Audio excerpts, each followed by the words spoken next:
قال الله تبارك وتعالى في كلامه المجيد أعوذ بالله من الشيطان الرجيم بسم الله الرحمن الرحيم وكذلك أعثرنا عليهم ليعلموا أن وعد الله حق وأن الساعة لا ريب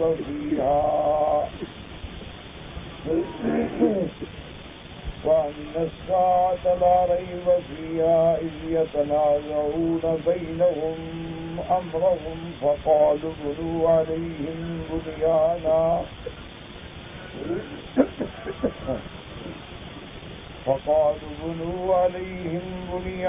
ربهم أعلم بهم قال الذين غلبوا على أمرهم لنتخذن عليهم مسجدا. اللہ تبارک و تعالی نے کلام مقدس کی ان آیات مبارکہ میں ارشاد فرمایا ہے وَكَذَلِكَ أَعْثَرْنَا عَلَيْهِ، یعنی جیسے ہم نے ان کو سلایا جس میں ہماری قدرت کی نشانیاں ہیں اور ان کے لیے کرامت ہے، پھر ہم نے ان کو جگایا، اس میں بھی ہماری نشانیاں ہیں اور ان کی کرامت ہے. اسی طرح پھر ہم نے عالم پہ ان کے راز کو کھول دیا. اعثرنا علیہم اطلعنا علیہم،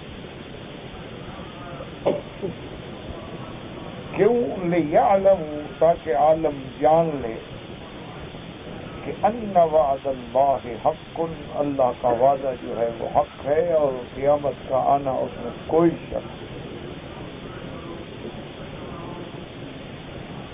علماء مفسرین رحمہ اللہ علیہم اجمعین نے لکھا ہے کہ ان کا ساتھی جو تھا وہ پیسے لے کر اس شہر میں داخل ہوا اور طعام تلاش کیا. جب اس نے ایک جگہ سے کھانا لے لیا اور ان کو پیسے دیے تو وہ پیسے دیکھ کے حیران ہو گئے کہ یہ تو 300 سال پہلے کی کرنسی ہے، اس کو تو 300 سال بیت گئے، اور یہ تو دقیانوس کے زمانے میں یہ پیسہ تھا اور کرنسی تھی اور اس کا سکہ تھا. اب تو وہ بادشاہ ختم ہو گیا، اب تو اس کے بعد سیدھاسوس آ گیا، اور وہ دقیان جو تھا پہلا بادشاہ وہ بت پرست تھا، اور اب جو آیا ہے وہ ایمان والا مسلمان. تو اس دکاندار نے طریقے سے ان کو روکا اور جا کے دوسرے دکانوں کو دکھایا کہ بھائی یہ کیا کرنسی ہے. تو ان میں جو لوگ جاننے والے تھے انہوں نے کہا بھی یہ تو سابقہ بادشاہ کے دور کی کرنسی، اس کے پاس کیسے آ گئی؟ اس بندے کو کوئی خزانہ مل گیا، کوئی چھپی ہوئی دولت ہاتھ آ گئی، اس کے پاس کیسے آ گئی؟ تو سب لوگ جب اکٹھے ہو گئے تو انہوں نے کہا کہ بادشاہ کے پاس لے جائیں. اچھا، اللہ تبارک و تعالیٰ کی شان یہ ہے کہ ان کے جگانے کے بعد سے پہلے اس ملک میں ایک بہت بڑا فتنہ اور ابتلا پیدا ہو گیا کہ بہت لوگوں نے اپنے آپ کو مسلمان تو کہتے لیکن قیامت کا انکار کرتے.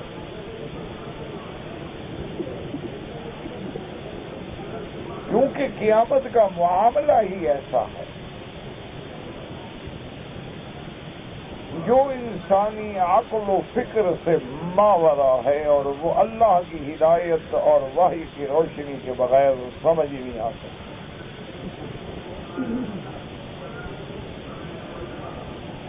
کسی آدمی کو کسی حال میں آپ یہ نہیں سمجھا سکتے جب تک اس کے دماغ میں، دل میں اللہ کا نور ایمان داخل نہ ہو جائے۔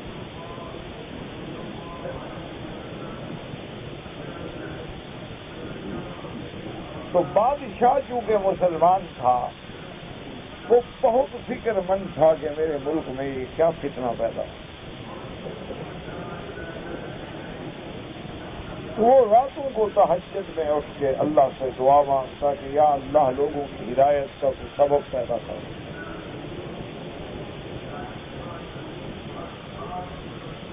تو جب اللہ تبارک و تعالیٰ کے دروازے پہ وہ گڑ گڑایا، تو یہ قاعدہ ہے کہ جب بادشاہ بڑے لوگ جب اللہ کے دروازے پہ گر کے عاجزی کرتے ہیں، تذلل کرتے ہیں، تو اس کی رحمت زیادہ جوڑتی ہے۔ ہم تو کمزور ہیں، عاجز ہیں، ہمارا بھیک مانگنا اللہ سے اور بادشاہوں کا مانگنا فرق۔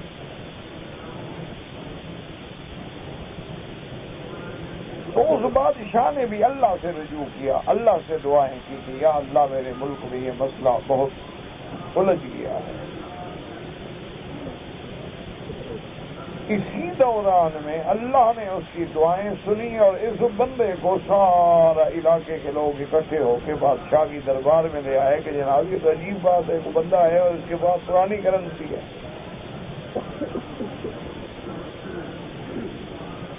یا تو اس کو کوئی خزانہ ملا ہے۔ تو بادشاہ نے لوگوں کو سمجھا دیا اور اس کو علیحدہ لے گیا، بڑا اکرام کیا، احترام کیا، عزت سے بٹھایا۔ اس نے کہا مجھے واقعہ بتاؤ تم کون ہو؟ تو اس نے سارا واقعہ بتایا کہ بادشاہ سلامت ہم تو خود رائل فیملی کے لوگ ہیں، شہزادے تھے، اور بادشاہ چونکہ بت پرست تھا اس سے ہمارا مقابلہ ہو گیا، تو ہم چھپ گئے غاروں میں جا کے پناہ لی، ہمارے ساتھی ہیں اور ہم نے غار میں پناہ لی تھی اور اللہ نے ہمیں سلا دیا، ہمیں تو پتہ نہیں۔ تو بادشاہ نے کہا تسلی کریں، یہ ایک دو دن کی بات نہیں، یہ تو 300 سال گزر چکا ہے، اور 300 سال میں وہ بادشاہ بھی ختم، اس کا ملک بھی ختم ہو گیا، وہ بت پرست تھا، اور اللہ نے مجھے اب اس علاقے میں رکھا ہے۔ اللہ کا شکر ہے کہ میں اہل توحید ہوں، مسلمان ہوں، اللہ کے ماننے والا اور دین عیسیٰ علیہ السلام کو حق سمجھوں، اور شاید معلوم یہ ہوتا ہے کہ اللہ نے میری دعا سن لی ہے اس مسئلے کو حل کرنا۔ تو بادشاہ نے حکم کیا اور بڑے عزت سے، احترام سے اور بڑے جلوس سے لے کے غار پہ پہنچے۔ تو اس نے کہا کہ بادشاہ سلامت آپ اجازت دیں، میرے ساتھی تو اندر گھبرا جائیں گے، کتنے مخلوق لے کے آ گیا۔ تو وہ اندر گیا، اپنے ساتھیوں کو بتایا، وہ باہر آئے، بادشاہ نے استقبال کیا، ان سے ملاقات ہوئی اور بادشاہ نے ان کو بتایا کہ میرے تم پر تو 3 صدیاں بیت چکی۔ اب عالم کو مسئلہ سمجھ آیا کہ اگر اللہ اپنے بندوں کو 309 سال تک سلا دینے کے بعد جگانے پہ قادر ہے تو مردوں کو اٹھانے پہ کیوں قادر؟ ایک مسئلہ حل کہ بھئی 300 سال تک سو جائیں، شکل نہ بگڑے، حیت نہ بگڑے، لباس نہ بدلے، بالوں میں، آنکھوں میں، وجود کی نرمی گرمی سختی میں کوئی فرق نہ آئے، تو جو رب قدیر اس بات پہ قادر ہے وہ اس بات پہ بھی قادر ہے کہ مردے کو دوبارہ زندہ کرے۔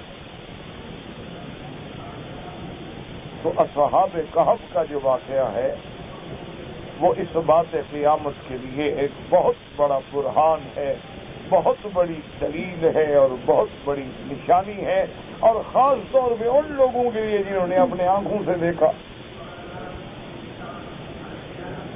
بادشاہ کے ملنے کے بعد جو روایات ملتی ہیں کہ پھر وہ حضرات اجازت دے کے غار میں چلے گئے اور اللہ نے اب ان کو موت دے دی۔ تو فوت اب اختلافات پیدا ہوئے کہ بھی ان کی موت کے بعد اب ہم اس غار کو بند کر دیں، کھلا رہنے دیں، اور یہاں ان کے نام کی کوئی تختیاں، کوئی کتبہ، کوئی لوح لگا دیا جائے، کیا کیا جائے؟ تو ان میں ایک جماعت نے کہا کہ سب سے بہتر یہ ہے کہ ہم یہاں قریب میں اس کے ایک مسجد بنا دیں تاکہ لوگ آئیں تو اللہ کی عبادت کریں، اور یہ بھی سمجھیں کہ وہ لوگ جو اس میں غار میں مدفون ہیں وہ بھی اللہ کو ماننے والے تھے، وہ مشرک نہیں تھے، بت پرست نہیں تھے، دیوی دیوتا کو پوجنے والے نہیں تھے، وہاں تو وہی دیوی دیوتا رکھا جاتا۔ مسجد کا بنانا ہی یہ تھا کہ وہ اللہ کی عبادت کرنے والے ہیں۔ تو انہی کی بات کو لوگوں نے پسند کیا اور وہی بات جو تھی طے ہو گئی، اور وہاں انہوں نے ایک مسجد بنائی۔ اب یہاں تک حدیث مبارک میں آتا ہے کہ حضور پاک نے منع فرمایا، اور آپ نے بڑے شدید الفاظ میں ارشاد فرمایا کہ لعن اللہ الیہود والنصارى اتخذوا قبور انبیائہم مساجدا، اور وہاں وہ مسجد بنائی گئی۔ تو علماء نے فرمایا کہ اصل بات یہ ہے کہ وہ شریعت ہی الگ ہے اور شریعت اسلامی الگ ہے، تو جھگڑے میں پڑنے کی کیا ضرورت؟ شریعت اسلام کے احکام الگ ہیں، شریعت عیسیٰ علیہ السلام کے احکام الگ ہیں، شریعت موسیٰ علیہ السلام کے احکام الگ ہیں، تو اس لیے ہمیں ایسے جھگڑوں میں پڑنے کی ضرورت ہے۔ اور دوسری بات یہ ہے کہ اللہ کے نبی نے جو منع فرمایا، تو منع یہ ہے کہ انبیاء کی قبروں کو سجدہ گاہ نہ بنا دیا جائے۔ یہ معنی تو نہیں کہ وہاں کوئی اور مسجد ہو تو نماز بھی نہ پڑھی جائے۔ معنی یہ ہے کہ قبروں کو سجدہ گاہ بنانا، جیسے کہ یہود و نصارہ کی عادت تھی اور آج بھی جاہل لوگوں کی عادت ہے کہ مزارات پہ جاتے ہیں اور باقاعدہ ہاتھ باندھ کے نماز کی حیت میں کھڑے ہوتے ہیں، چکر لگاتے ہیں، ان سے مدد مانگتے ہیں، چوکٹ پہ چومتے ہیں، سجدہ کرتے ہیں۔ یہ اس کو اللہ نے حرام کیا۔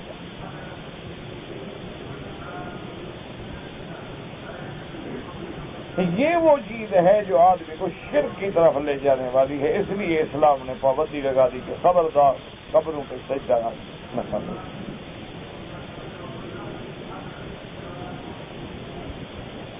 اور اسی طرح حضور صلی اللہ علیہ وسلم کا جو فرمان ہے وہ یہی، ورنہ اب حضور کا اپنی قبر مبارک جو ہے وہ مسجد کے قریب ہے، ساتھ ہی تو مسجد ہے، بالکل دروازہ ملا ہوا ہے۔ تو اس لیے علماء نے فرمایا کہ مفہوم کو سمجھیں، اس لیے بعض علماء فرماتے ہیں کہ مثلا قبر آگے ہے تب بھی نماز نہ پڑھو، کیونکہ چاہے تم اللہ کی نماز پڑھ رہے ہو لیکن دیکھنے والے کو شبہ ہو سکتا ہے کہ یہ قبر کو سجدہ کر رہا ہے۔ اس لیے اسلام نے ہر اس حکم پہ پابندی لگائی ہے جس میں شرک کا گمان بھی گزرتا ہو۔ اب دیکھیں اللہ نے حکم فرمایا کہ جب سورج نکل رہا ہو نماز نہ پڑھو، جب سورج عین سر پہ کھڑا ہو نماز نہ پڑھو، جب سورج ڈوب رہا ہو نماز نہ پڑھو۔ حالانکہ مسلمانوں کو سورج سے کیا تعلق؟ مسلمان تو اللہ کی نماز پڑھیں گے، اللہ کو سجدہ کریں گے، سورج چاند تو اللہ کی مخلوق ہے۔ لیکن ان اوقات میں چونکہ کفار جو تھے عابدین شمس جو تھے وہ عبادت کرتے تھے، تو ایک شبہ ہو سکتا تھا کہ کوئی نہ جاننے والا دیکھے اور کہے اچھا جیسے وہ لوگ اس وقت عبادت کرتے ہیں یہ بھی کر رہے ہیں۔ اللہ نے وہ راستہ ہی بند کر کہ ایسے اوقات میں نماز پڑھو ہی، سجدہ کرو ہی، تاکہ تشابہ پیدا نہ ہو۔ اسی لیے آپ دیکھیں کہ جب جنازہ ہوتا ہے، بڑے بڑے اولیاء اللہ کا جنازہ ہو، شہداء کا جنازہ ہو، صدیقین کا جنازہ ہو، صحابہ کا جنازہ ہو، تو جنازے کی نماز میں نہ رکوع ہے نہ سجود ہے، بس کھڑے کھڑے پڑھنا ہے، اور رکوع بھی نہیں کرنا، سجود بھی نہیں کرنا۔ وجہ کیا ہے کہ تاکہ دیکھنے والے کو شبہ نہ ہو کہ اس میت کو سجدہ کر رہے ہیں جو سامنے رکھی ہے۔ تو جہاں جہاں کسی مقام پر شرک کا شبہ ہو یا بدعات سے مشابہت بنتی ہو یا منکرات سے مشابہت بنتی ہو، اس گلی کو بھی اسلام بند کر دیتا ہے، اس گلی میں مت جاؤ بس۔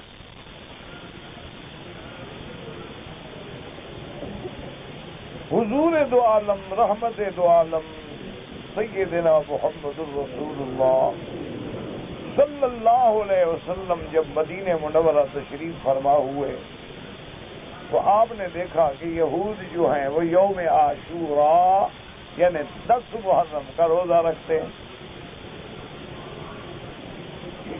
اب 10 محرم کا روزہ رکھنے کے بارے میں حضور پاک نے یہودیوں سے پوچھا، یہودیوں سے آپ نے سوال کیا کہ بھئی تم یہ 10 محرم کا روزہ کیوں رکھتے ہو؟ انہوں نے کہا کہ یا رسول اللہ صلی اللہ علیہ وسلم، یہ وہ دن ہے جس میں اللہ تبارک و تعالی نے موسیٰ علیہ السلام کو نجات دی اور ان کے دشمن فرعون کو غرق کیا۔ تو فرعون غرق ہو گیا اور موسیٰ علیہ السلام اپنی قوم کے ساتھ نجات پا گئے، تو ہم اس شکر میں روزہ رکھتے ہیں۔ تو آپ نے فرمایا انا حق بموسیٰ منکم، اگر یہ بات ہے تو پھر موسیٰ علیہ السلام کے ساتھ تو میرا تعلق زیادہ ہے تم سے، کہ وہ بھی نبی میں بھی نبی، وہ بھی رسول میں بھی رسول۔ تو آپ نے حکم دیا کہ روزہ رکھو، لیکن خالف الیہود، یہودیوں کی مخالفت کرو، کہ اگر ہم نے صرف 10 محرم کا روزہ رکھا تو لوگ تو یہی سمجھیں گے کہ بھئی یہودی بھی رکھتے ہیں مسلمان بھی رکھتے ہیں، ایک قسم کا شبہ تو پڑتا ہے۔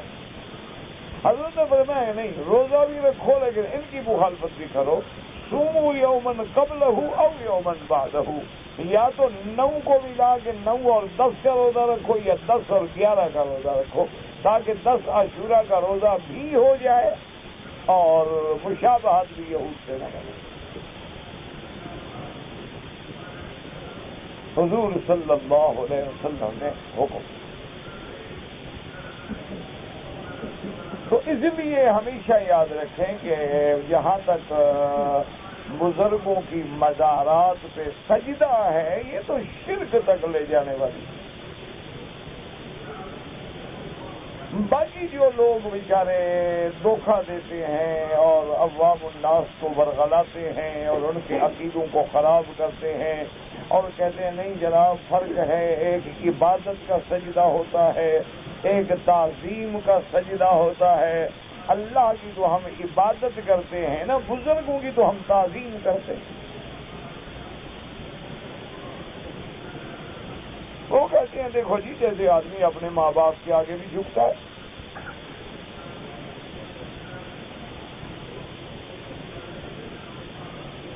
تو اگر ہم نے قبر کے آگے جھک گئے یا قبر پہ آگے چوکھٹ پہ چوم لیا تو انسان بزرگوں کے پیشانی پہ چومتا ہے، ان کے ہاتھوں کو بوسہ دیتا ہے، تو یہ تو تعظیم ہے، یہ عبادت کا تصور ہی نہیں۔ اور عمل کی مدار جو ہے وہ نیت پہ ہے، یہاں ہماری نیت عبادت کی تو ہوتی نہیں۔ تو اصل بات یہ بھی غلط ہے کہ اگر سورج نکلتے وقت مسلمان نماز پڑھے تو اس کی نیت کیا ہوگی؟ سورج کی نماز پڑھ رہا ہے، نیت تو اللہ کی عبادت ہے، لیکن منع کیوں ہو گیا کہ بھئی عبادت خدا کی کرے گا، لیکن شبہ تو بڑھ رہا ہے نا، اللہ نے وہ رستہ ہی بنتا۔ تم لاکھ نیتیں بدلتے رہو، لیکن دیکھنے والا تو یہی کہے گا نا کہ قبر کو سجدہ کر رہے ہو۔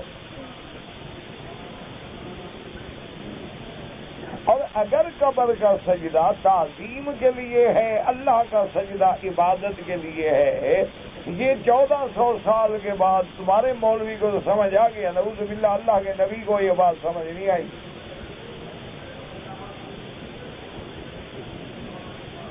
کہ اللہ کے نبی نے تو لعنت بھیج دی، فرمایا لعن اللہ الیہود والنصارى، اللہ پھر لعنت کر کہ اتخذوا قبور انبیائہم مساجدا، کہ انبیاء کی قبروں کو سجدہ گاہ بنا دیا۔ اور حضور نے اپنے لیے دعا مانگی کہ اللہم لا تجعل قبری وثنا یعبد، اللہ میری قبر کو بت نہ بنا دینا کہ لوگ آگے عبادت کریں اور سجدے کریں۔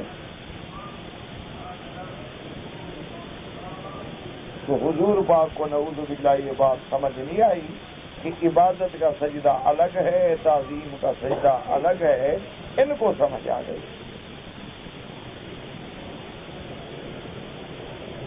اور افسوس یہ ہے میرے عزیز، اللہ پاک آپ کو بھی اور مجھے بھی بات کہنے سمجھنے کی توفیق دے کہ یاد رکھو جب تک دل میں عظمت نہ ہو عبادت ہو ہی نہیں سکتی۔ عظمت ہوگی دل میں، محبت ہوگی دل میں، تب عبادت ہو۔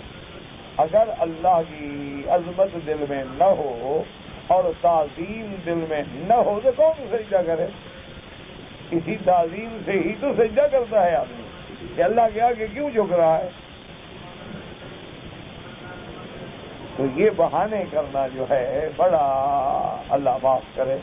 حتیٰ کہ آج کل تو حالات ایسے ہو گئے نا، ایک مولوی تھے مر گئے میرے خیال میں، اس خدا کے بندے نے تو کوئی قسم کھائی ہوئی تھی، اللہ معاف کرے، کہ شرک اور بدعت کو سمجھانے کے لیے قرآن بھی بدل دیتا۔ اللہ معاف، اللہ معاف، بڑا اتنا جری آدمی، اتنا معاف کرے اللہ پاک، یعنی اتنا جرت کہ خدا کے قرآن کو بدل دو۔ اس کو تو جی اللہ تبارک و تعالیٰ معاف فرمائے نا، اس کی تفسیر ہی اپنی تھی۔ وہ جب قرآن کا ترجمہ کرتا، تفسیر بیان کرتا تھا نا، وہ کوئی نرالی تفسیر، اور ایسی ایسی غلط باتیں اور ایسی ایسی نعوذ باللہ عجیب حرکتیں کرتا تھا۔ اچھا لوگ نعرے لگا دیتے، او بڑا خوش ہوتے، دیکھو جی کیسا مسئلہ ثابت کر۔ اب وہ بزرگوں کی مزار پہ سجدہ ثابت کرنے کے لیے دلیل کیا دے رہا ہے، اللہ معاف کرے گی، دیکھو بے ادبی اور گستاخی۔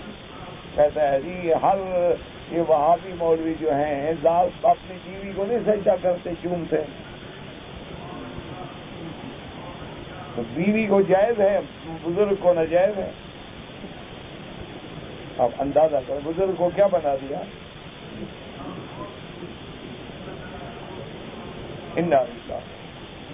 بڑا عجیب گستاخ آدمی تھا، اللہ کرے توبہ کر کے مر گیا ہو، اللہ معاف۔ تو اس لیے ہمیشہ یاد رکھیں کہ سب سے پہلی بات تو یہ ہے کہ ہم اس جھگڑے میں کیوں پڑیں کہ وہ شریعت عیسیٰ علیہ السلام پہ تھے اور ہم شریعت محمد رسول اللہ صلی اللہ علیہ وسلم پہ ہیں، ان کے احکام الگ تھے، ہمارے احکام الگ، بات نہ کریں۔ اب موسیٰ علیہ السلام کے زمانے میں صرف 3 نمازیں تھیں، ہمارے پاس 5 ہیں، ان کے لیے 3 کا حکم تھا، ہمارے لیے 5 کا۔ ہر پیغمبر کی شریعت میں روزہ آیا ہے، لیکن کسی کے پاس 10 روزے تھے، کسی کے پاس 5 تھے۔ یہ مہینہ کامل جو ملا ہے تو یہ شریعت کامل کو ملا ہے، حضور صلی اللہ علیہ وسلم کی امت۔ اس لیے پہلے تو ہمیں ان جھگڑوں میں پڑنا ہے۔ اچھا دوسری بات یہ ہے کہ آج تک اللہ کی شان دیکھیں نا جی، کہ چلو مسجد بھی بنا دی گئی، علامت بھی لگا دی گئی، لیکن آج تک اصحاب کہف ملے تو کسی کو نہیں۔ اللہ نے کیسے چھپا دیا کہ جب حضرت معاویہ رضی اللہ تعالی عنہ نے کوشش کی تو حضرت ابن عباس نے روک لیا۔ تو بس جب اللہ نے فرمایا ہے کہ مت دیکھو، ختم۔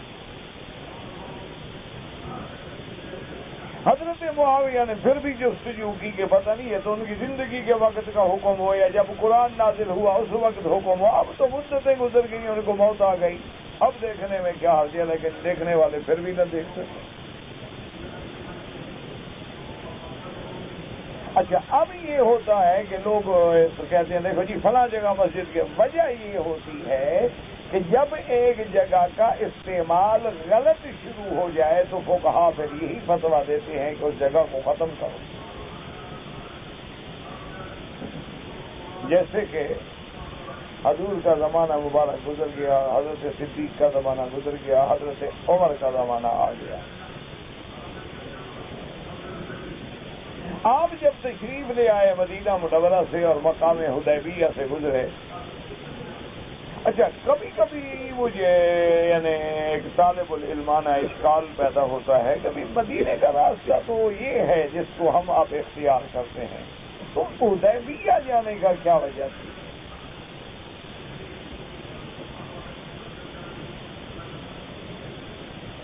مدینہ منورہ کا جو راستہ ہے آپ کے سامنے ہے کہ آپ یہاں سے جائیں گے تنعیم سے نکلیں گے تو آگے وادی صرف، اس کے بعد جموم اور یوں آپ جائیں، اور حدیبیہ تو اور نیچے ہے۔ اچھا، اگر کوئی آدمی جدے سے مدینہ منورہ جانا چاہے تب بھی حدیبیہ تو نہیں آئے گا، وہ تو جدے سے سیدھا پھر نکلے گا جوفہ کی طرف، اور رابق میں جا کے دونوں راستے مل جائیں گے، جدے والا اور مکے والا۔ تو اس کی ایک وجہ تو وہ ہے کہ جب حضور پاک نے عمرے میں حدیبیہ کا راستہ اختیار کیا، وجہ یہ تھی کہ کافر روک رہے تھے نا، تو حضور پیچھے ہٹتے گئے کہ کسی طرح ہم حرم میں داخل ہو جائیں۔ حضور صلی اللہ علیہ وسلم کا منشا مبارک یہ تھا کہ ہمیں احرام باندھے ہوئے ہیں، لڑنا تو مقصد ہی نہیں، اور کافر جو ہیں وہ ہمیں روک رہے ہیں، تو حضور خود بخود پیچھے ہٹتے گئے، اور کوشش حضور کی مبارک کی یہ تھی کہ کسی طرح ہم حدود حرم میں داخل ہو جائیں، اور جب ہم حرم میں داخل ہو جائیں گے تو پھر قریش بھی نہیں روکیں گے، بھی اب تو حرم میں آ گئے، کیونکہ حرم کا احترام تو ان کے دل میں بھی ہے۔ یہ تو پتہ نہیں آج کل کیسے مسلمان ہیں جو حرم کا احترام بھی نہیں کرتے، جو سرزمین حرم کے امن کا احترام بھی نہیں کرتے، اس کے استحکام کا احترام بھی نہیں کرتے، اور بدقسمتی یہ ہے کہ اس کو دین سمجھے ہوئے ہیں۔ یہی وہ وجہ ہے میرے عزیز جو ہم 30 سال سے سیکھ رہے ہیں کہ علم کسی کے ساتھ جڑ کے سیکھو، خود سیکھو گے تو پھر یہی ٹھوکریں لگیں گے۔ اگر خود قرآن حدیث کو سمجھنے کی کوشش کرو گے تو پھر یہی حال ہوگا کہ مسلمانوں کو مار دو نعوذ باللہ، اور دین سمجھو۔ لوگ گھروں میں ہیں، فلیٹوں میں ہیں، اطمینان ہے، بچے ہیں، عورتیں ہیں، اور وہاں اللہ معاف کرے قیامت برپا ہو جائے، ان پہ کیا گزری، اور کرنے والے کو نہیں، مسلمان ہیں، انا للہ و انا الیہ راجعون۔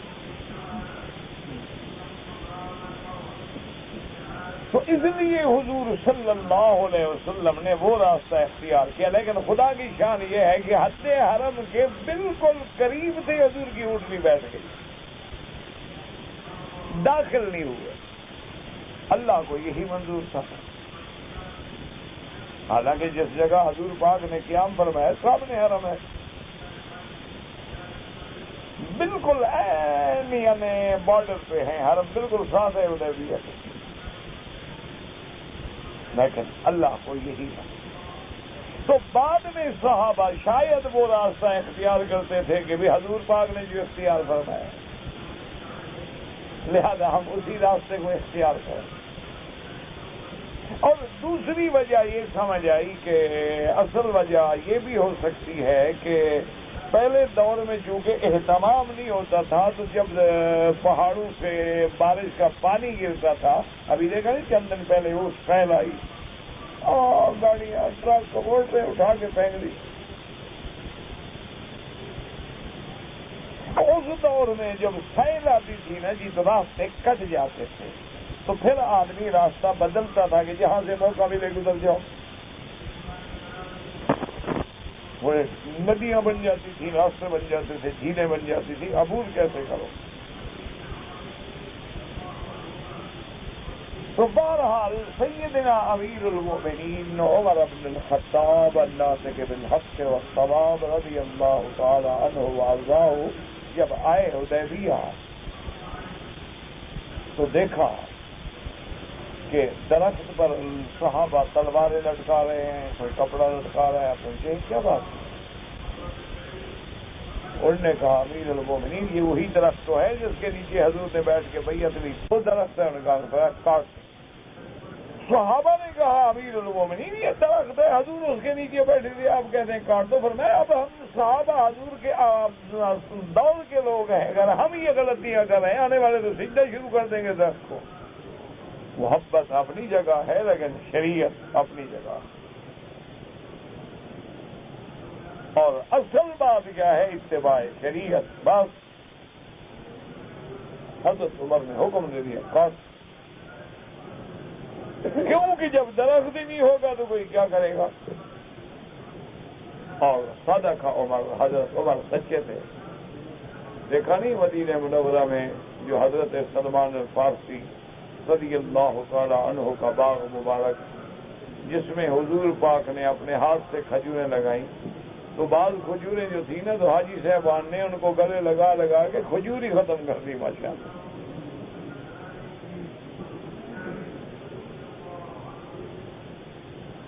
یہ کعبۃ اللہ کے آپ نے دیکھے نہیں کڑے جن سے غلاف باندھتے ہیں، حالانکہ غلاف باندھنے کے لیے ہیں حضور کے زمانے کے تھوڑے ہیں. حاجی نے ان کو پکڑ پکڑ کے گھسا ڈالا ہے، بدلنے پڑے، نئے ڈالے گا. باقاعدہ پکڑ کے رگڑا لگاتے یہی کڑا کام کرے گا ہمارا. جیسے وہ شیعہ ہاتھ میں پہنتے ہیں، یہ پکڑتے ہیں ہاتھ میں آ جائے، یہ بھی لے کے بھاگ جائیں، یہ کہاں چھوڑیں گے؟ انا للہ و انا الیہ. خدا کا خوف کرو. حالانکہ دیکھو بھی یہ کڑے کس زمانے میں بنے، یہ دوستی باندھنے کے لیے ہیں کہ غلاف کو باندھنا ہے تو کس چیز سے باندھیں. لیکن نہیں، چونکہ ذہنوں کے اندر وہ ایک ایسا اثرات ہیں شرکیہ تہذیب کے اور ہندو تہذیب کے. اب ہمارے ملک میں تو ہندو کا جو کلچر ہے نا اس تیزی سے پھیل رہا ہے، تیزی سے چھا رہا ہے. ڈر لگتا ہے کہ 50 سال کے بعد نعوذ باللہ لوگ ہندو نہ نظر آئے.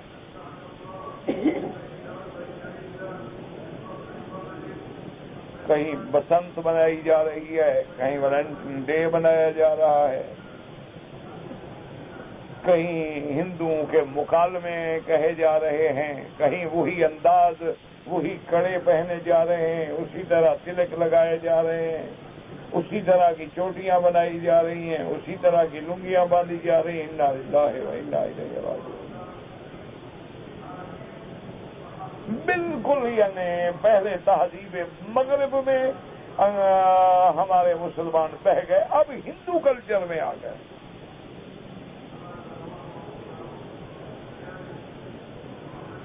اور ہمارے ملکوں میں آپ نے دیکھا ہوگا مسلمانوں کی شادیوں کے 95% رسومات جو ہیں وہ ہندوانہ ہیں. آج یہ کیا ہے جی؟ ان کا جی مہندی کی رسم، پھر مہندی تھالوں میں ہوگی، پھر سبز پتوں پہ ہوگی، پھر اس کے لگانے کے لیے اہتمام ہوگا. یہ کیا ہے جی؟ انہوں نے کہا جی انگوٹھی پہنائی جائے گی، یہ منگنی کی رسم ہے.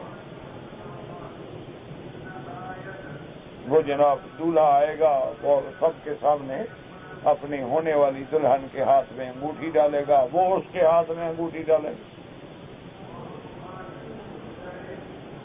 اچھا، اور یہ انگوٹھی اتنا مقدس ہو جاتی ہے عورت کے نزدیک کہ انگلی کٹ جائے لیکن شوہر کی انگوٹھی نہیں نکالے گی، وہ چھلا نہیں نکالے گی۔ وفاداری کی علامت ہے، عزت بیچ دے گی لیکن چھلا نہیں بیچے گی، آنکھ میں ٹکا کر لے گی لیکن انگوٹھی ہاتھ میں رہے گی تاکہ وہ گواہ رہے۔ انا للہ و انا الیہ راجعون۔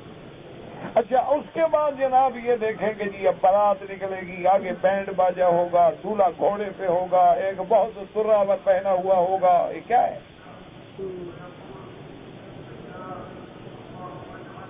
اچھا، جس دن کوئی بارات شادی کا اعلان ہوگا گھر میں ڈھولک رکھ دی جائے گی، روزانہ باقاعدہ ڈھولک بجے گی، یہ تمام رسومات۔ اچھا، پھر اس کے بعد جناب وہ اپٹن ہے، بھی ہلدی ہے، پتہ نہیں کیا کیا مصیبتیں ہیں، اور پھر اس پیلے رنگ کے کپڑے ہیں، وہ لباس ہے، سب عین وہی تہذیب ہے جو ہندو کی تہذیب ہے۔ پھر پھولوں کے گجرے ہیں، پھر پھولوں کی پتیاں نچھاور کی جائیں گی، پھول اوپر سے پھینکے جائیں گے، اور دلہن جو ہے وہ بہت بڑا ہو گھونگھٹ نکالے گی، ساری زندگی اس نے کبھی سر پہ کپڑا نہیں رکھا، بیچ پہ پھرتی ہے، شادی والی رات گھونگھٹ نکال رہی ہے، تو خامن سے گھونگھٹ نکالے گی بدبخت۔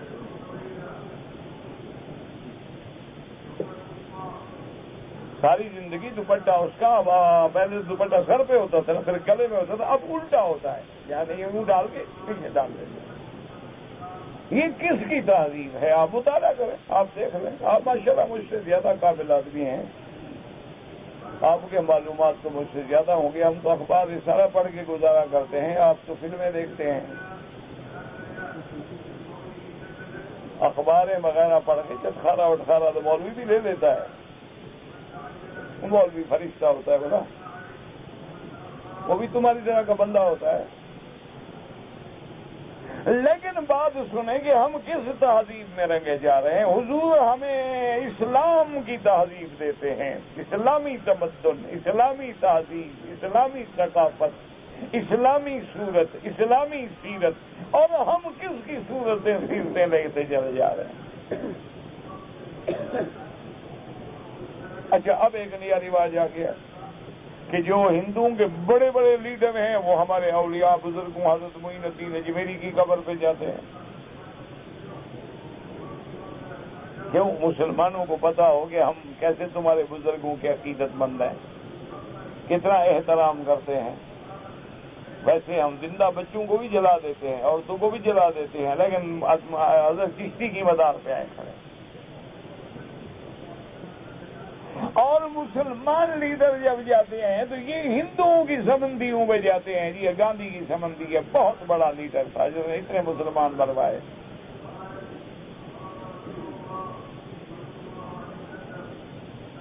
کیا ہے؟ ایک رواج ہے، پروٹوکول ہے، خدا رسول تو ہے نہیں نا، ایک عادات ہے کہ وہ ہماری قبروں پہ آ گئے، ہم ان کی قبروں پہ چلے، ان کے بینڈ نے ہماری دھنیں بجائیں، ہمارے بینڈ نے ان کی دھنیں بجائیں، ان کی بیگم ہمارے ساتھ کھڑی ہو گئی، ہماری بیگم ان کے ساتھ کھڑی ہو گئی، پروٹوکول ہے، ویڈیو بک ہے۔ اللہ رسول کا تو مسئلہ ہی کوئی نہیں نا، وہ تو صرف اتنا ہے کہ ہم مسلمان ہیں۔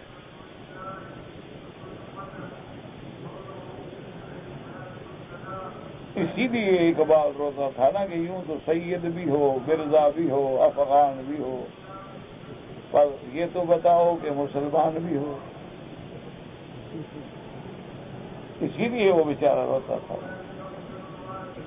اسی لیے وہ رہتا تھا کہ دعویٰ تو اسلام کا کرتے ہو لیکن تمہارے اعمال کو دیکھ کے شرماتے ہیں یہودیوں کو بھی شرم آتا ہے کہ یہ مسلمان۔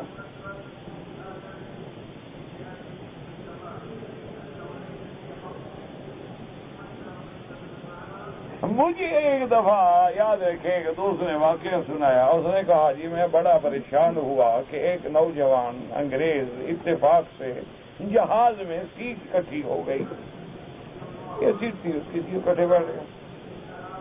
اس نے مجھ سے پوچھا کہ تم کون ہو؟ تو میں نے کہا مسلمان ہوں۔ اسے کہا اچھا۔ اس نے کہا کہ یار مجھے مسلمانوں کی کوئی علامت تو بتاؤ کہ ہم ان کو پہچان سکیں. میں نے کہا کیا مطلب؟ اس نے کہا سوٹ جیسے ہم پہنتے ہیں وہ پہنتے ہیں, ہم ٹائی لگاتے ہیں وہ ٹائی لگاتے ہیں, ہم شیو کرتے ہیں وہ شیو کرتے ہیں, ہم سر ننگا رکھتے ہیں وہ سر ننگا رکھتے ہیں, ہم بال بناتے ہیں انگریزی وہ بھی بال بناتے ہیں, ہمارے ہوٹل میں آ کے کھاتے ہیں, ہمارے ساتھ ڈرنک کرتے ہیں, شراب پیتے ہیں, خنزیر کھاتے ہیں. فرق کیا ہے مجھے یہ تو بتاؤ. انہوں نے کہا ہم گانا سنتے ہیں وہ گانا سنتے ہیں, ہم جان سے جا کے عورتوں کے ساتھ ہاتھ میں ہاتھ ڈال کے ڈانسنگ فلور پہ ڈانس کرتے ہیں وہ بھی ڈانس کرتے ہیں, ہم جوا کھیلتے ہیں بڑے بڑے گیمبلنگ ہاؤسز میں وہ بھی آ کے جوا کھیلتے ہیں, ہم نائٹ کلب اٹینڈ کرتے ہیں وہ بھی اٹینڈ کرتے ہیں, ہم پب میں جاتے ہیں وہ بھی پب میں جاتے ہیں. تو ان میں ہم میں فرق کیا ہے؟ یہ چند ملا داڑھی والے بس یہی فرق ہے. اکثریت تو ہمارے ساتھ ہے. یہ چند ملا مولوی پرانے خیال کے جن کو گھر میں آرام نہیں ملتا مسجد آ جاتے ہیں. ورنہ جو آپ کی نئی جنریشن ہے, جو آپ کی نئی نسل ہے, وہ تو ہمارے ساتھ ہے. بلکہ آپ کی جو تھرڈ جنریشن ہوگی وہ تو یہ بھی نہیں جانے گی کہ مسلمان کون ہے اور کافر کون ہے.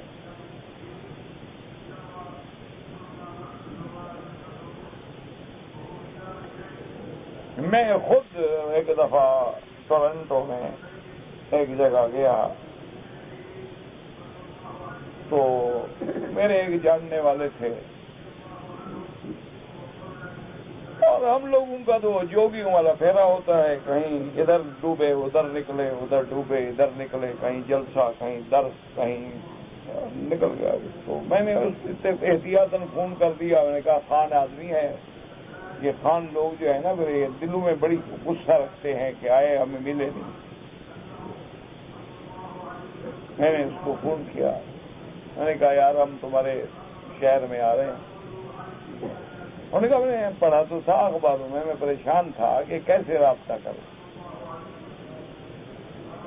اور جن لوگوں نے اشتہار دیے تھے اور جہاں آپ کا جلسہ ہے وہاں میں جاتا نہیں ہوں کیونکہ وہاں سارے مولوی داڑھیوں والے ہیں اور آپ جانتے ہیں میں تو دوسری زندگی کا بندہ ہوں. میں نے کہا چلو. تو انہوں نے کہا کہ آپ ایسا فرمائیں کہ جب آپ ہمارے شہر میں داخل ہوں تو مجھے فون کر دیں تو میں روڈ پہ آ جاؤں گا تاکہ پھر ذرا تکلیف ہوگی آپ کو ڈھونڈنے میں. تو خیر وہ روڈ پہ آگے چلے گئے, وہ بیچارہ فوراً ہمیں انہوں نے کہا جی چھوڑے وہ دعوت والوں کو چھوڑے, آپ گھر چلیں. میں نے کہا اللہ کے بندے جن لوگوں نے ہمیں بلایا ہے ان کو ہم چھوڑ دیں, ان کو کم از کم ملے تو صحیح نا خدا کے بندے. تو بہرحال ہم وہاں گئے, ان کو میں نے بتا دیا, انہوں نے کہا یار یہ ہمارے خان برادری کے لوگ ہیں, بڑے پاگل قسم کے لوگ ہوتے ہیں میری طرح, آپ اجازت دے دیں. اور آپ کے سر سے ایک مولوی کا بوجھ بھی اترا, جان روٹی سے بھی, کھانے سے, رہائش سے, کمرے سے, ہوٹل کے بل بھرنے سے جان چھوٹ گئی نا آپ کی. مجھے جلسے کا ٹائم بتا دیں, میں آ جاؤں گا, تقریر کر کے چل جاؤں گا. اب یہ مجھے چھوڑے گا نہیں خان صاحب. تو بہرحال ہم چلے گئے, اللہ معاف فرمائے. مجھے بولے گیا, اس نے دکھایا جی کہ میرا شاپنگ سینٹر ہے تو اس میں اتنے گندے رسائل اور اخباریں لٹکی ہوئی تھیں اور اس کی اپنی بیٹی بھی اندر کام کر رہی تھی. میں نے اس کو بلایا, انہوں نے کہا خان تم تو بڑے خان ہو, وہ کہاں گئی تمہاری غیرت؟ اپنے ملکوں میں تو تم کارو کاری اور یہ اور فلاں اور کسی کا پاؤں بھی دیکھ لو تو بندے بال ڈالتے ہو. یہاں یہی فلمیں بیچنے دیتے ہیں, سارے بیچنے کے لیے تیری لڑکی خود کھڑی ہوتی ہے شاپنگ سینٹر میں.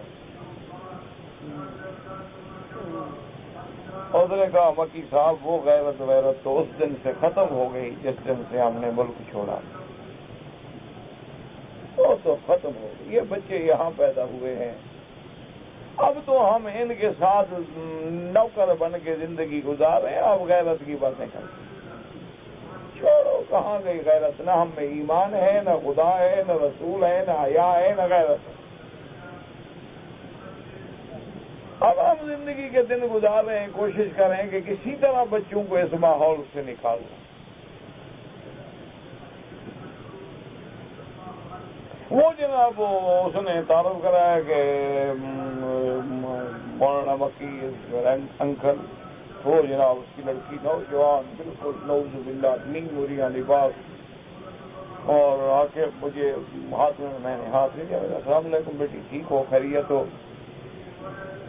کہہ رہے کہ میرے انکل ہاتھ بالکل صاف ہیں، آپ کیوں ڈر رہے ہیں، آپ کے ہاتھ گندے نہیں ہوں گے؟ میں نے کہا کہ نہیں صاف تو، میں نے کہا وہ بجلی کی دو تاریں بھی تو ہوتی ہیں، لیکن ٹکراؤ تو کرنٹ پیدا ہوتا ہے، حالانکہ وہ بڑی صاف ہوتی ہے، ان کے اوپر تو بڑا کپڑا چڑھا ہوا ہوتا ہے۔ اور کہتی ہے ہاں ہو سکتا ہے آپ کا خیال ٹھیک ہو، لیکن بہرحال کوئی مسئلہ تو نہیں ہے، اور آپ یہ کب تک نیچے آنکھیں بند کر کے کھڑے رہیں گے؟ آپ میرے انکل ہیں۔ میں نے کہا اس حال میں تو میں بھتیجی کو نہیں دیکھ سکتا جس حال میں تم کھڑی ہو۔ خیر وہ باپ نے بھی کہا چھوڑو چھوڑو اندر جاؤ تم بس۔ تو میرے کہنے کا مقصد، حالانکہ وہ بڑے لوگوں نواب لوگ ہیں، اپنے ملک میں ہوں تو میرے خیال میں کوئی چڑیا پر مار کے بھی ان کے محل سے نہیں گزرے گی۔ وہاں جا غیرت بھی گئی، عزت بھی گئی، غیرت نام ہے جس کا، گئی تیمور کے گھر۔ بہرحال پھر میں نے اس بیچارے کو جو کچھ سمجھا سکتا تھا سمجھایا، اس نے کہا بس اب آپ میرے لیے دعا کریں کہ میں اپنے بچیوں کو کسی طرح اس کفر کے فتنے سے بچا لوں۔ یہ تعلیم یافتہ لوگ ہیں، ہم ان کو ہم ہاتھ بھی نہیں لگا سکتے، چھیڑ بھی نہیں سکتے۔ تو کہنے کا مقصد یہ ہے کہ اللہ نے ہمیں اسی لیے ہمارے اعمال بھی الگ ہے، سیرت بھی الگ ہے، صورت بھی الگ ہے، ثقافت بھی الگ ہے، کلچر بھی الگ ہے۔ اسلام ہے، یا اسلام کو کامل قبول کرو یا کامل چھوڑ دو، یہ آدھا بٹیر آدھا تیسر نہ کرو، نہ تو فائدے کے بجائے نقصان ہوگا، فائدہ کوئی نہیں ہوگا۔ کبھی قبر آ گئی سجدہ کر لیا، کبھی ہندوؤں کی رسم آ گئی، اچھا جی خوشی کی بات ہے جی، جشن بہارا ہے، یہ خوشی ہے کہ ہماری لڑکیوں کو لوگ دیکھیں، یہ خوشی ہے؟ یہ خوشی ہے کہ ہم پتنگ اڑائیں اور ان تاروں سے معصوم بچوں کی گردنیں کٹ جائیں اور لاشیں اٹھا کے گھر جائیں، یہ خوشی ہے؟ یہ خوشی ہے کہ ہماری نوجوان لڑکیاں جو ہیں این کافرانہ لباس پہن کے اور سڑکوں پہ اور چھتوں پہ اور نعرے لگائیں اور جناب چیخ چیخ کے ایک دوسرے کو داد دیں، یہ خوشی کا طریقہ ہے؟ یہی بیٹی اپنے آپ کو سیدہ فاطمہ کا وارث بنائے گی، یہی بیٹی اپنے آپ کو سیدہ عائشہ اور ام سلمہ اور ام حبیبہ کا وارث بنائے گی، جن کے خوف کا اور احترام کا یہ عالم تھا کہ میرے آقا کی بہت ساری بیویوں نے حضور کے بعد حج نہیں کیا۔ صحابہ نے، خلفائے راشدین نے کہا کہ امہات المومنین آپ ہماری مائیں ہیں، آپ نے مہربانی کر کے جمع ہم آپ کو حج کروائیں۔ انہوں نے کہا اب حضور کے بعد گھر سے نکلنا طبیعت گوارا، بس حضور کے ساتھ حج کر لیا کر۔ اسی لیے آپ اندازہ کریں کہ اصحاب رسول رضوان اللہ علیہم اجمعین امہات المومنین مائیں ہیں، جو کوئی ایسے نہیں، قرآن کہتا ہے کہ حضور کی بیوی ازواجہ امہاتہم نص قطعی سے مائیں ہیں، لیکن صحابی پردے کے باہر کھڑا ہے، آنکھیں نیچے ہیں اور امہات المومنین سے دین کا مسئلہ پوچھ رہا ہے۔ یہ نہیں کہ آنکھیں ملا لے، یہ نہیں کہ مصافحہ کر لے، ماں ہے۔ کہتے ہیں جی دل کا پردہ ہونا چاہیے، دل تو بدبختوں پہلے پردے میں ہے، دل سڑک پہ تو نہیں پڑا ہوتا، اس کو تو پردے کی ضرورت ہی نہیں ہوتی، یعنی صحابہ کو دل کا پردہ نہیں تھا، ازواج رسول کے ہاں دل کا پردہ نہیں تھا، تمہارے ہاں ماشاءاللہ بڑا دل مضبوط ہے، ایمان مضبوط ہے تیرا، جو کبھی نماز ہی نہیں پڑھتا۔ اس لیے ہمیشہ یاد رکھیں کہ ہر شریعت کے احکام ہیں، ان کی شریعت میں اگر مسجد بنانا جائز تھی کوئی بات نہیں، لیکن ہمیں حضور پاک نے منع فرمایا ہے کہ سامنے قبر ہو نماز نہ پڑھو، قبر پہ سجدہ نہ کرو، قبر پہ ٹیک نہ لگاؤ، قبر کے اوپر چلو نہیں، قبر سے مدد نہ مانگو، ان کو مشکل کشا اور حاجت روا نہ سمجھو۔ اگر کبھی جانا پڑے تو ان کے لیے دعا کرو کہ اللہ اس قبر والے پہ رحمت فرما، اس کے درجات بلند فرما، یا اللہ ان کی قبروں کو جنت کا باغ بنا دے، یا اللہ ان کی قبروں کو نور سے بھر دے۔ تو جب تم ان کے لیے دعا مانگتے ہو تم پہ اللہ کی رحمت خود بخود آ جاتی ہے۔ ربنا تقبل منا انك انت السميع العليم وتب علينا انك انت التواب الرحيم۔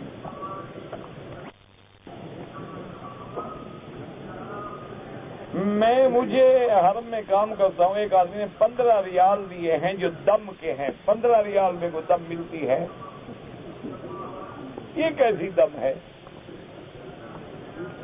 بابا دم کا معنی ہوتا ہے بکری لے کے ذبح کرنا، تو کوئی بکری آج تک تو میں نہیں سنا 15 ریال میں ملتی ہو۔ تو بہرحال اگر دم کے پیسے ہیں تم نہیں کھا سکتے، غریب ہو تو پھر وہ بھی دم ذبح کر کے کھاؤ۔ 13-14 کو ایام بیز کیوں کہتے ہیں؟ چاندنی راتیں ہیں اس لیے بیز کہتے ہیں، روشن راتیں ہیں جناب۔ ایک بچی ہے جسے کسی نے پالا ہے، وہ جو ہے لکھا پڑھی کے ساتھ نکاح کا مسئلہ ہے، والدین اس لڑکے کے خلاف ہیں اور گود لینے والا تیار ہے۔ گود لینے والے کا کیا حق ہے؟ اصل حق والدین کا ہے، جو والدین کہیں گے وہی چلے گا۔ گود لینے والے نے پالا ہے، لڑکی تو والدین کی ہے۔ میرا 5 ایکڑ کیلے کا باغ ہے، 9 مہینے میں پھل پک جاتا ہے، لیکن تاجر آدمی نے پہلے لے لیتا ہے۔ بہرحال میرا بھائی اصولی بات یہ ہے کہ شریعت میں ایسی بے کو جائز نہیں رکھا گیا جب تک کہ پھل سامنے نظر نہ آئے۔ تم پوری زمین ہی ٹھیکے پہ دے دو، مستاجی پہ دے دو، سب کچھ، پھر بچ جاؤ گے۔ میں نے ایک بلڈنگ کرائے پہ لی ہے 5 سال کے لیے، کبھی کرایہ لگتا ہے کبھی نہیں لگتا، ٹھیک ہے، جب آمدنی ہو تو زکات دو، نہ ہو تو نہ دو۔ میں انشورنس پالیسی لی، اب بہتر ہے کہ بچ جاؤ، اس میں جوا بھی ہے اور سود بھی ہے۔ اللہ حافظ ہے، جب تک یہ انشورنس کمپنیاں دنیا میں نہیں تھی لوگ زندگی نہیں گزار گئے۔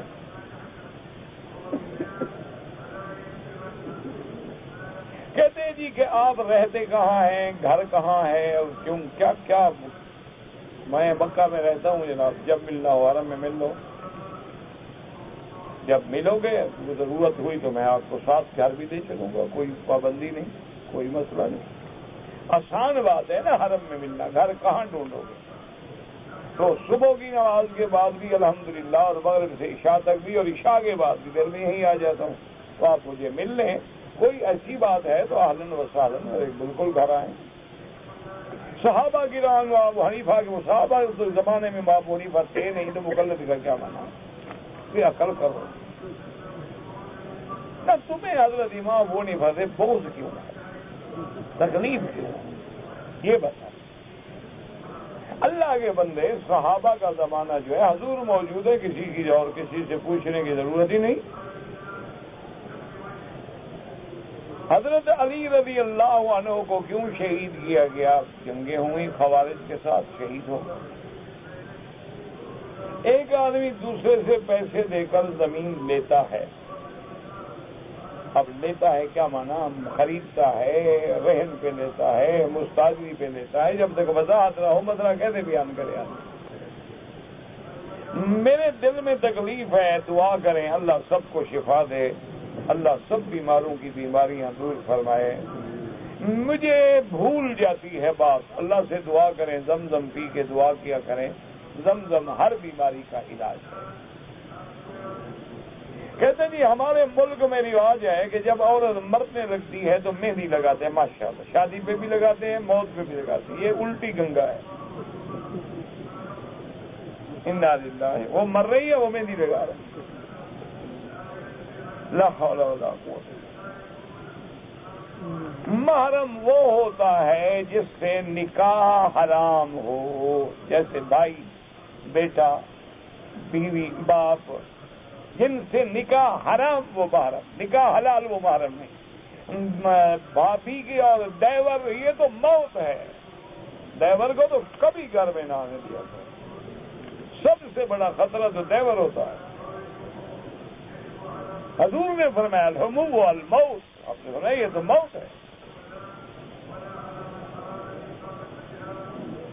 اگر کسی کی جیب میں نسوار یا سگریٹ ہو، نماز ہو جاتی ہے، نماز نہ ہو تو پٹھان کیا کریں گے؟ نماز تو ہو جاتی ہے لیکن گندی چیزیں لے کے کیوں آتے ہو؟ حضور نے فرمایا کہ بصل کھائے ہوں تو مسجد میں نہ ہو، اور تم ایسی بدبودار چیز لے کے آ رہے ہو۔ نماز تو ہو جائے گی، ہمارے پیٹ میں تو بڑی گندگی کھڑی ہے، نماز تو ہو جاتی، لیکن ایسی چیزوں سے بچا کر۔ اگر آدمی نے عمرہ کرنا ہے، مکے میں رہتا ہے، لازماً اس کو حد حرم سے باہر جانا ہوگا۔ باہر جائے، مسجد عائشہ جائے، جدہ جائے، تنعیم جائے، اور اپنا جرانہ جائے، وہاں سے احرام باندھے۔ میں نے سنا ہے کہ جو آدمی کسی کو اب دوسرے کو پانی کا گلاس فل کر کے دے، اچھا انگریزی بھی بولتے ہو ماشاءاللہ، جناب فل کر کے دو یا گل کر دو، دونوں جائز ہیں، کوئی مناسب نہیں۔ اگر ایک آدمی نے عمرہ کیا، طواف کر لیا، صفا مروہ دوڑ لی، حجام کے پاس حجامت کرانے کے لیے گیا، اس نے سر پہ صابن لگا دیا، اگر صابن بغیر خوشبو والا تھا تو حرج کوئی نہیں، اگر خوشبو تھی تو صدقہ کر دے، کیونکہ لگا نہیں رہا، فوراً زائل ہو گیا، فوراً اس طرح پھیر دیا گیا۔ اگر کافی دیر 2-4 گھنٹے لگا رہے تو پھر دم پڑتا ہے، لیکن احتیاط یہ کریں کہ آئندہ جب آپ عمرہ کریں تو حجام کو بتلا دیں کہ میں نے احرام کھولنا ہے، خوشبو والا صابن نہ لگانا میرے سر پہ۔ عمرے کے دوران میں اگر آپ کعبۃ اللہ میں آئے، حجر اسود کے سامنے گئے اور آپ کو نظر آیا کہ کسی نے ابھی ابھی عطر لگایا تو بوسہ نہ دیں، تاکہ وہ عطر آپ کو لگ نہ جائے۔ خوشبو تو کعبہ سے آتی رہتی ہے، خوشبو کا تو کوئی مسئلہ نہیں۔ آب زمزم بیٹھ کے پیو، ہر پانی بیٹھ کے پیا جاتا ہے، لیکن اگر کوئی زمزم کا پانی کھڑے ہو کر بھی پی لے تو جائز ہے، کہ حضور نے کھڑے ہو کر بھی پیا ہے۔ باقی سارے کام ہو گئے، یہی مسئلے رہ گئے۔ نماز نہیں پڑھتا، زمزم کے بارے میں پوچھ رہا ہے کہ بیٹھ کے پیوں یا کھڑے ہو کے پیوں۔ داڑھی روز منڈواتا ہے، زمزم کا مسئلہ پوچھ رہا ہے۔ ماشاءاللہ، دیکھو مسلمان کیسا ہے۔ اور خدا کا خوف کرو، پہلے بنیادی چیزیں عقیدہ ٹھیک کرو، اللہ کے فرائض پہ عمل کرو، اپنی شکلوں کو حضور کی شکل کے مطابق بناؤ۔ اگر حضور تمہارے محبوب ہیں تو محبوب کی شکل سے نفرت تو نہیں ہوتی ہے، یا پھر جھوٹ کہتے ہو تمہارا محبوب کافر ہے، محبوب اللہ کا نبی نہیں۔ اگر محبوب ہو تو بندہ محبوب جیسا کپڑا پہنتا ہے، محبوب جیسی شکل بناتا ہے۔ اگر ایک آدمی اس وقت مسجد میں آیا جب جمعہ کا خطبہ شروع ہے تو امام ابو حنیفہ رحمۃ اللہ علیہ فرماتے ہیں کہ اب خطبہ سننا واجب ہے، بیٹھ جائے۔ امام احمد بن حنبل رحمۃ اللہ علیہ فرماتے ہیں کہ 2 رکعت پڑھ کے بیٹھ جائے، لیکن امام صاحب فرماتے ہیں کہ جمعہ کا خطبہ اتنی اہم چیز ہے کہ اس میں تو آپ امر بالمعروف ہی نہیں کر سکتے، دوسرے کو نہیں کہہ سکتے کہ چپ کرو، اس سے بھی حضور نے منع کیا ہے۔ تو بہرحال کوئی ایسا مسئلہ نہیں ہے، امام صاحب کے نزدیک نہ پڑھے اور باقی حضرات کے نزدیک پڑھ لے۔ یہاں پر ڈرائیونگ لائسنس کے لیے انشورنس کرانی پڑتی ہے، اگر گورنمنٹ کا آرڈر ہو تو آپ مجبور ہیں، پھر آپ پہ گناہ نہیں ہے، کیونکہ نظام کو تو قائم رکھنا ہے، تو اس لیے پھر آپ کو کرا لینی ہوگی۔ واللہ اعلم۔ اللهم صل على سيدنا محمد وعلى آل سيدنا محمد كما صليت على إبراهيم وعلى آل إبراهيم في العالمين إنك حميد مجيد۔ يا علي يا عظيم يا عليم يا حليم، يا علي يا عظيم يا عليم يا حليم، يا علي يا عظيم يا عليم يا حليم۔ اللهم احفظ سائر بلاد المسلمين وهذا البلد الأمين، واجعلها آمنا مطمئنا سخاء رخاء إلى يوم الدين۔ اللهم اشفنا واشف مرضانا ومرضى المسلمين، اللهم اصلحنا واصلح بنا واصلح أولادنا وأولاد المسلمين،